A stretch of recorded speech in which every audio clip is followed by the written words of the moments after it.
Let's make the best loaves of whole wheat and whole grain sandwich bread you'll ever have. These homemade breads are not only delicious, but they're also packed full of nutrients. If you struggled with making whole wheat bread in the past, don't worry, this method solves all the problems. And if you thought whole wheat bread can be as soft as regular white bread, think again.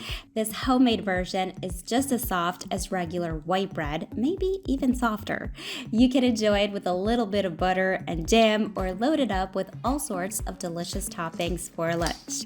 Just like my homemade white sandwich bread, I'm going to show you 2 ways to make it.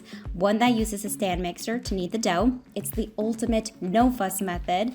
And then an easy no-knead method for anyone who doesn't have a stand mixer.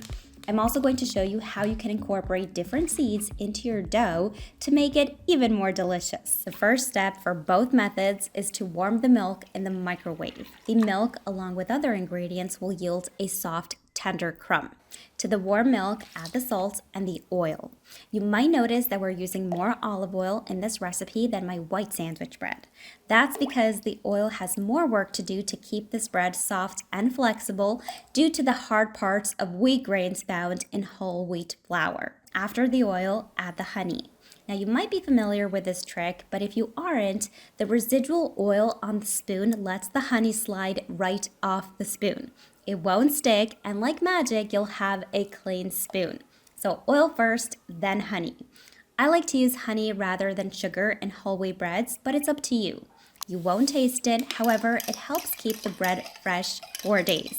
Combine everything together along with the yeast, and let's talk flour. I'm sure I'm going to get asked, can I make whole wheat bread using 100% whole wheat flour? The short answer is yes. However, the truth is, it can be difficult to make good, soft bread using 100% whole wheat flour.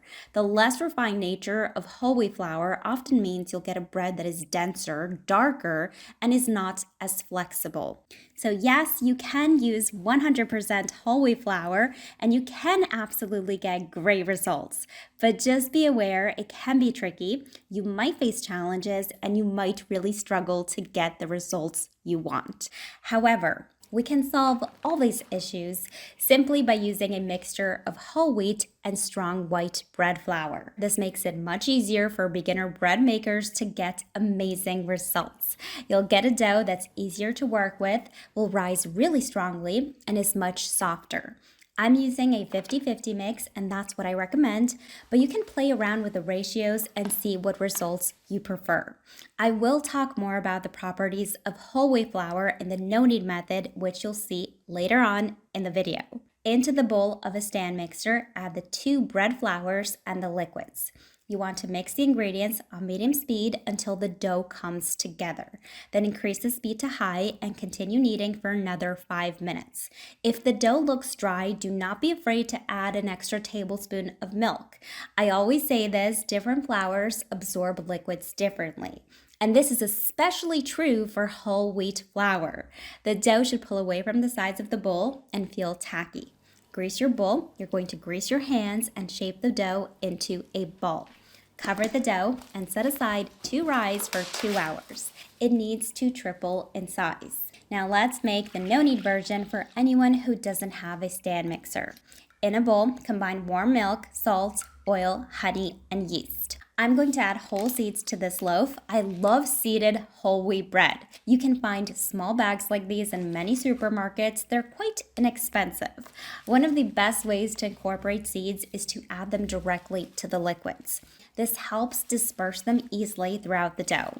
I prefer using small seeds inside the dough and save the bigger grains and seeds to scatter on the bread as a topping. But there are no rules here. You can experiment with different seeds. Give these ingredients a mix and add the whole wheat bread flour along with the white bread flour. Mix everything together with a fork until it forms a rough, shaggy dough. As the dough comes together, you will have to switch to using your hands because the mixture will become stiffer. Wet your hands with water and continue mixing. We're not kneading the dough, but using your wet hands makes it easy to ensure you don't miss any dry patches of flour. We want this dough to be well mixed. If you're making this dough by hand, you'll notice how stiff this dough feels compared to regular dough. And I will talk more about this as we go. Cover the dough and let it rest for 30 minutes to allow the flour to continue to hydrate. After 30 minutes, we're going to perform the first series of stretches and folds to start to develop the gluten in the dough. Weigh your hand and stretch and fold the dough onto itself, turning the bowl 1/4 as we go. Do about 3 to 4 folds. Then take your wet hand and push the dough under itself, creating a rounded ball. This method, along with the stretches and folds, allows you to develop gluten. Cover the dough and come back every 30 minutes to perform more stretches and folds. Now, as we do the stretches and folds, let's talk whole wheat bread. One of the biggest challenges when working with whole wheat flour is that it's hard to develop gluten. As mentioned before, we solve this by using a mix of whole wheat flour and high protein white flour. You see, whole wheat flour contains microscopic pieces of bran that are razor sharp. At the molecular level of gluten, they act like giant knives.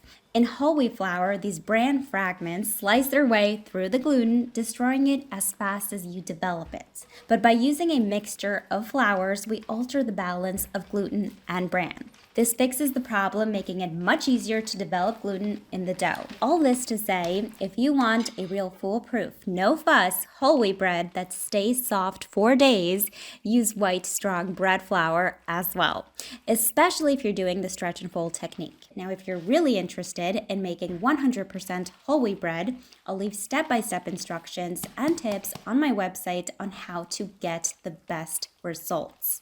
After the last series of stretches and folds, you're going to allow the dough to rise for about 1 hour or until it's tripled in size. Once the dough has tripled in size, we're ready to make whole wheat sandwich bread. As you can see, both doughs look similar to each other. One plain, one with seeds. You're going to generously butter your loaf pans and line the bottom. I'm using 8.5 by 4.5 inch loaf pans. Now this recipe makes 1 loaf of bread. I'm making 2 loaves because I've shown you 2 different methods of making this bread. Transfer your dough onto your clean work surface. I found with this bread, you don't even need to flour your work surface. However, if it does start to stick, you can lightly dust your table. Starting from one of the ends, roll up the bread into a sausage shape. Tuck the ends in. Place the roll in a pan seam side down, and I do like to gently press the dough down for an even rise. Scatter seeds on top of the seeded whole wheat bread and press them down into your dough. I also like to add oats. I know there's no oats in the actual bread, but I love the look. Loosely cover the breads and allow to rise for about 1 hour or until the dough has risen above the top of your loaf pan. Be patient. If it's winter where you live, this may take longer. You want to bake this only once it's risen above the top of the pan. You're going to bake the bread in a preheated oven at 350 degrees Fahrenheit. It will take around 30 minutes. It takes longer to bake than my white sandwich bread because it's a little denser in structure, which means it's harder for steam to circulate inside the loaf as it bakes. You don't want to underbake this loaf, but try to not overbake this bread either, or it will dry out. If you notice the bread is getting really dark, cover the top with foil. While the bread is still hot, I like to butter the top. It gives the crust the most amazing flavor.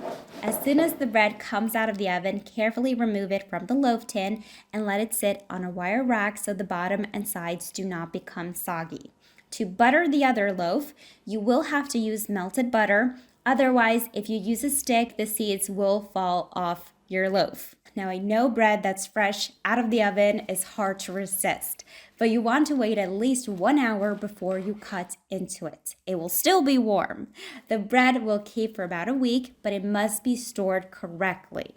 You want to store the bread at room temperature in a Zip-Lock bag, and it will stay soft for days. I would not pre-slice this unless you're freezing this bread. You can toast the slices from frozen. Have this in the morning. Make a quick sandwich for lunch. You'll find it's one of the softest, foolproof whole wheat breads you'll ever have.